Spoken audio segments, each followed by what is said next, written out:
শোনো গোপাল, তোমাকে একটা প্রশ্ন দেব। যদি ঠিকমতো উত্তর দিতে পাও তাহলে তোমাকে আমার সহকারী বানাবো।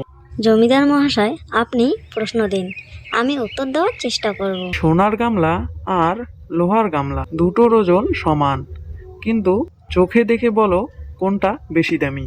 জমিদার মহাশয়, দাম দেখে নয়, ব্যবহার দেখে জিনিসের মূল্য বোঝা যায়।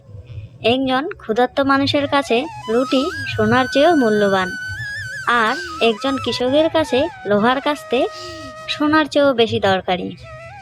তাই লোহার গামলাও দরকার মতো পাশে থাকলে সোনার গামলার মতোই মূল্যবান হয়।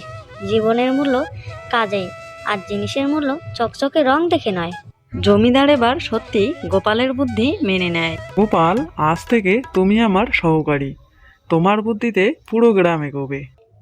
মানুষ আসলে বুদ্ধিমান নয়, কাজ দিয়ে সমস্যার সমাধান খুঁজে বুদ্ধিমান হয়। সত্যি গোপাল, বুদ্ধিমান মানুষ হলো যে কঠিন পরিস্থিতিতে মাথা ঠান্ডা রেখে সমস্যা থেকে পথ বের করতে পারে।